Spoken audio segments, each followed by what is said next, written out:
Welcome back to Newsmax Now. Senator Bernie Sanders hopes his performance on the big debate stage last night will continue to trim away Hillary Clinton's lead.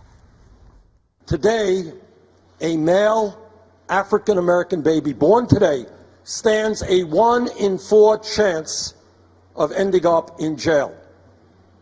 That is beyond unspeakable. Sanders desperately needs to cut into Hillary Clinton's popularity with minority groups, especially African Americans. And according to a new Reuters Ipsos poll, if Sanders is going to sway those African American voters away from the Clinton camp, it will be through the young. Among African Americans, Hillary Clinton leads Sanders nationwide by a margin of more than 3 to 1. But among ages 18 to 29, that margin shrinks to 46% for Clinton versus 33% to Sanders. Bernie Sanders and Hillary Clinton had dueling endorsements as well. Clinton received the endorsement of the Congressional Black Caucus, and Bernie Sanders received the endorsement of Eric Gardner.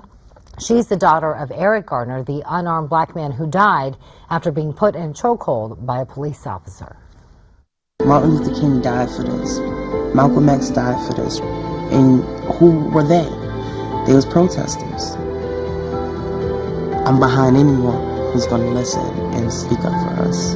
And I think we need to believe in a leader like Bernie Sanders.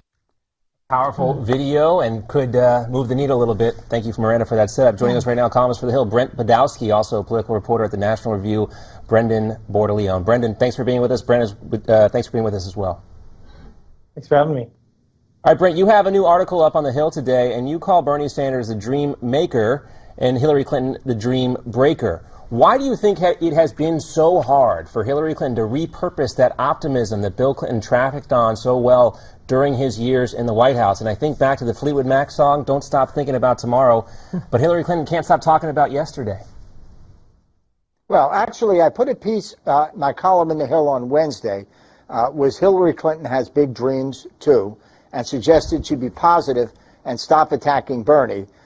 She did the opposite of what I suggested in the debate on Thursday night. And then I put a piece up in The Observer today at observer.com that said Hillary is acted like the dream breaker and Bernie acted like the dream maker.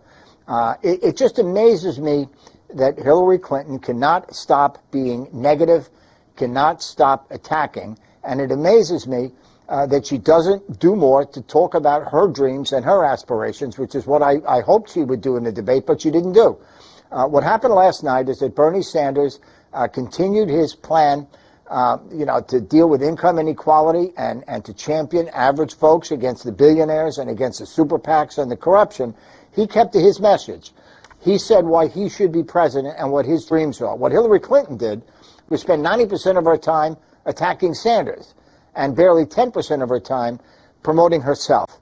And for a candidate like Hillary, who has high negative ratings, high ratings of distrust, I thought it was a terrible mistake and a missed opportunity to be attacking Sanders and not talking about her hopes and dreams and aspirations. For some reason, she can't do it. Now, I disagree with most pundits who thought she did fairly well. I think it was a mistake. Yeah. I think she should have been positive and uplifting, and again, she didn't do it.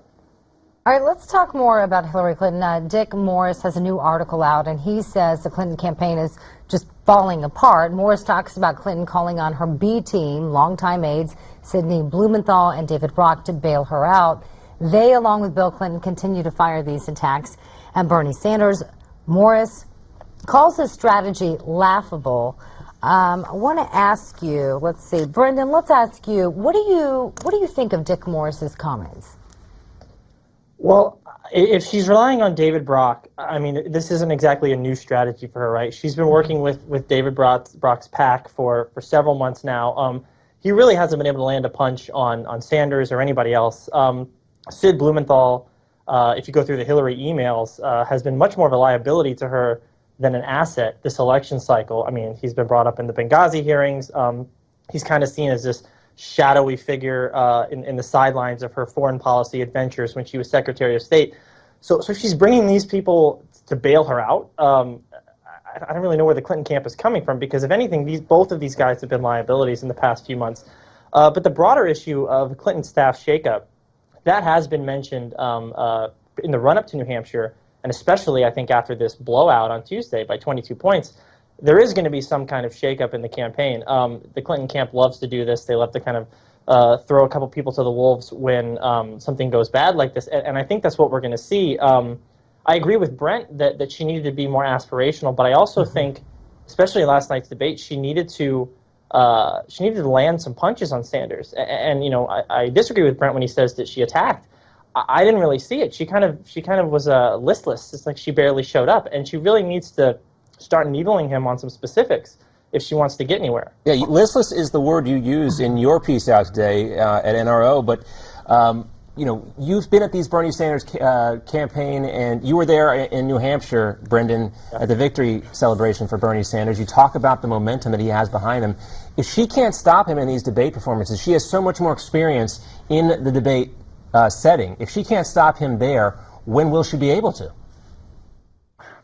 I mean, that's the big question, right? And the problem is, I don't think it comes down to policy. If it came down to policy, I think most people would agree that Clinton has the specifics. I think she certainly has the experience that Sanders doesn't have, particularly on foreign policy. Yeah, it's not the policy, right, Brent? It's the packaging.